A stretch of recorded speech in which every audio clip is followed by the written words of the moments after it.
யாருமே இந்த வயசுல இந்த மாதிரி கிரௌட வந்துட்டு என்னைக்குமே பார்த்தது இல்ல. முன்னாள் முதலமைச்சர்கள் எல்லாம் வந்திருக்காங்க, ஆனா நான் இந்த மாதிரி கிரௌட் பார்த்தது இல்ல. நேத்து நல்லா கிரௌட் இருந்துச்சு, நல்லா இருந்துச்சு, சந்தோஷமா இருக்கு. திமுக காரங்க சொல்றாங்க இப்ப வந்து கூட்டம் எல்லாம் வரல, கூட்டமே இல்ல. இல்ல, நீங்க பாத்தீங்கன்னா தெரியும், இதுக்கு கிரௌட் நல்ல கிரௌடு. சேரிங் கிளாஸ்ல இருந்து பஸ் ஸ்டாண்ட் வரைக்கும் நீங்க பாத்தீங்கன்னாக்க நல்ல கிரௌட் இருந்துச்சு. அதுவும் தானா சேர்ந்த கூட்டம். எல்லாத்தையும் வந்துட்டு திமுக காரங்க திமுக அந்த நான் கட்சிக்காக நான் சொல்லல. நேத்து நல்ல கிரௌட் இருந்துச்சு, நல்ல கேதர் நல்லா இருந்துச்சு. இப்போ பிஜேபிக்கு சின்ன விரிசல் வந்திருக்கு, நீங்க அப்படி எப்படி பாக்குறீங்க? இல்ல, அது சரியாயிரும்னு நான் நினைக்கிறேன். அது வந்துட்டு அரசியல் அதெல்லாம் கொஞ்சம் தான் இருக்கும், ஆனா அது சரியாயிரும்னு நினைக்கிறோம். அது ஒரு இதா இல்ல. சரிங்க, இப்ப வந்து பிஜேபிக்கு வந்து அண்ணாமலை சார் வந்து 2 இயர்ஸ் தான் ஆகுது. பட் ஆனா வந்து நேற்று வந்து நத்தம் விஸ்வநாதன் என்பவர் வந்து அவர் வந்து முதலமைச்சராக தகுதி இல்லை அப்படின்னு பேசியிருக்காரு.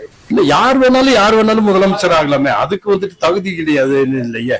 இப்போ வந்துட்டு நீங்க வந்துட்டு டிஎம்கேல பாத்தீங்கன்னாக்கா உதயநிதி ஸ்டாலின் வந்துட்டு மந்திரியா வந்துருக்காரு. அவருக்கு வந்துட்டு தகுதி இருக்குதான்னு கேட்டானாக்கா அதெல்லாம் வந்து இல்ல. அப்படி இல்ல, யாரு வேணாலும் எந்த பதவிக்கு வரலாம், அதெல்லாம் இல்ல. இவரு வந்துட்டு அது நல்லா படிச்சிருக்கிறாரு, நல்ல ஒரு போஸ்ட்ல இருந்தவர், வர்றதுக்குள்ள தகுதி இருக்குது. அதெல்லாம் ஒரு 96லதான் ஒரு மிகப்பெரிய எழுச்சின்னா இந்த ஊருக்கு அத்வானிஜி வந்தாரு. அந்த டைம்ல தான் இந்த ஊரே ஒரு கொடி கட்டி ஒரு விழா கோலமா இருந்துச்சு. அதுக்கு பின்னாடி எத்தனையோ அரசியல் கட்சிகள் எத்தனையோ இதெல்லாம் நடத்தினாங்க. ஆனா இந்த மாதிரி ஒரு எழுச்சி இந்த ஊட்டியில நடந்ததே இல்லை. ஆனா அவர் இத்தனை ஒரு போராட்டத்தை இத்தனை பேருக்கு மத்தியில் அவர் வந்து ஒரு மாலை வாங்குற ஒரு தலைவர் வந்து இந்த தமிழ்நாட்டிலே இந்த ஆல் இந்தியாலே இவ்வளவு ஒருத்தவர் நான் பார்த்துட்டு கிடக்கிறோம். ஆனா மக்கள்கிட்ட பேசி மக்கள் குறை கேட்டு இத்தனையும் செய்யற ஒரு மனுஷன் இந்த தமிழ்நாட்டுக்கு முதல்வரா அவரை தான் வரணும்னு எங்களுக்கு ஆசை. மக்கள் என்ன செய்யறாங்கன்னு தெரியல. நேற்றுக்கு வந்த கூட்டம் வந்துட்டு அளவு கடந்த கூட்டம். ஆனா அந்த தேர்தல் சமயத்துல யாருனாச்சும் பணத்தை கொடுத்துட்டு அது மாறிடுமான்ட்டு எங்களுக்கு ஒரு சந்தேகம். ஏன்னா இந்த மாதிரி ஒரு நல்ல மனுஷனுக்கு இத்தனை பேர் வந்தவங்க தயவு செஞ்சு சிந்திச்சு குடிச்சு கும்மால அடிச்சுட்டு கோட்டருக்கும் கோழி பிரியாணிக்கும் போற கூட்டம் இல்லை இது. அவன் சுயமா வந்து இந்த மாதிரி செஞ்ச ஒரு மீட்டிங் வந்துட்டு இந்த ஊட்டியில வந்து ஒரு 8 மணிக்கு வந்துட்டு இந்த ஒரு மீட்டிங் இது வரைக்கும் எந்த அரசியல் கட்சியும் நடத்துனது கிடையாது. எத்தனை வில்லேஜ்ல இருந்தோ என்னென்னமோ செஞ்சுட்டு வந்தாங்க. ஆனா இருந்தாலும் இந்த ஒரு கூட்டத்தை பார்க்கணும், அவர் என்ன பேசுவாரு. நீலகிரியில இத்தனை திட்டம் செஞ்சுட்டு இருக்காங்க. ஆனா ராஜா வந்து அந்த திட்டத்தை சொல்றதும் இல்ல, செய்யறதும் இல்ல. சனாதானம் என்னது? ஒட்டளிக்கிறதும் தாலியா இருக்கிறதும் கோல்சன் கழட்டுறதும் வலையில ஓடிக்கிறது தான் சனாதானமா? இதுதான் ஒரு பெரிய ஒரு அமைச்சரா இருந்து இவர் இந்த மாதிரி ஒரு பேசுறதான மக்களுக்கு என்ன செய்வீங்க? நீங்க அந்த மக்களுக்கு என்ன செஞ்சு நீங்க கொடுக்குறீங்க? அதை பாருங்க. டாய்லெட் கட்டினது மோடி பணத்துல, ஆனா லேபிள் ஓட்டுறது நீங்க. ஒரு வீட்டுக்கு 2 லட்சம் ரூபாய் கொடுக்கறது மோடி பணத்துல, ஆனா ஸ்டிக்கர் ஓட்டுறது நீங்க. இதெல்லாம் என்ன இது? மக்கள் திரும்ப மக்கள் நம்ம நாட்டுக்காக நம்ம நாட்டுக்கு சிந்திக்கிறார்.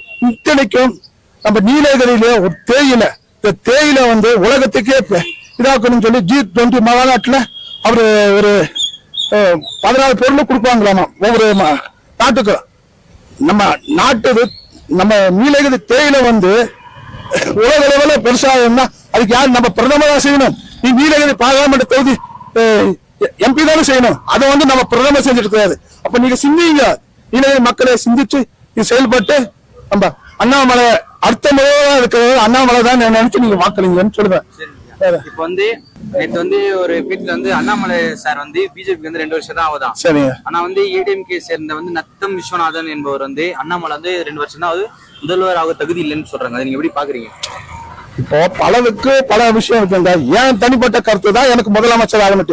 உங்க கருத்து எப்படி இருக்கு எனக்கு தெரியாது. நாட்டுக்கு ஒருத்தர் நல்லது செய்யறதா அவங்க முதலமைச்சர் ஆகணும்னு சொல்லித்தான் நாங்க ஆசைப்படுறோம். தவிர ஏடிஎம்கேல எத்தனை மினிஸ்டர் இருக்கிறாங்க, என்னென்னமா இன்னைக்கு வந்து செந்தில் பாலாஜி இங்க நீலகிரியில 1 போட்டா மெட்ராஸ்ல தான் அது 0 முடியும். அந்த அளவுக்கு கொள்ளை அடிக்கிறாங்க. அந்த மாதிரி ஏடிஎம்கேல இருக்கிறாங்க. அதை பத்தி நான் சொல்லுது, ஒரு கொள்ளை அடிக்காம ஒரு நாட்டுக்காக செய்யுங்கப்பா. நம்ம தேசம் நம்ம நாடு தேச பத்தியும் தெய்வ பத்தியும் இருந்தாதான் இந்த நாடு வளரும். இன்னைக்கு பொட்டு இல்லாம பூ இல்லாம எத்தனை பிள்ளைங்க என்னென்னமோ செய்யறாங்க. அதெல்லாம் இல்ல. நம்ம கலாச்சாரம் என்னது? நம்ம இந்து கலாச்சாரமா இந்திய கலாச்சாரமா வாழ்றோம். இந்து கலாச்சாரம் கூட வேண்டாம், இந்திய கலாச்சாரமா நடந்தோம். அதுதான் நான் ஆசைப்படுறோம். அவன் நத்தன் விஸ்வநாதன் வந்தாலும் சரி, இந்த விஸ்வநாதன் சொன்னது இல்லை. பிஜேபி அண்ணாமலை மேல எதனாச்சும் ஒரு குற்ற இது இருக்குதா? எதுவுமே கிடையாது.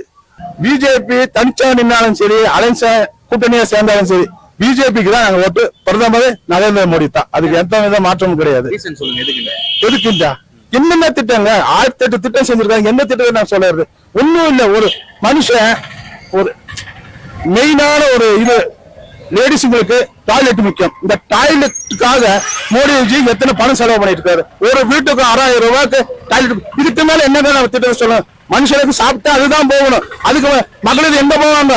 அதுக்காக செஞ்சு கொடுத்துருக்காரு. இதுக்கு மேல என்ன திட்டம் சொல்றது? அதே ஒரு திட்டம் தாங்க. சரி.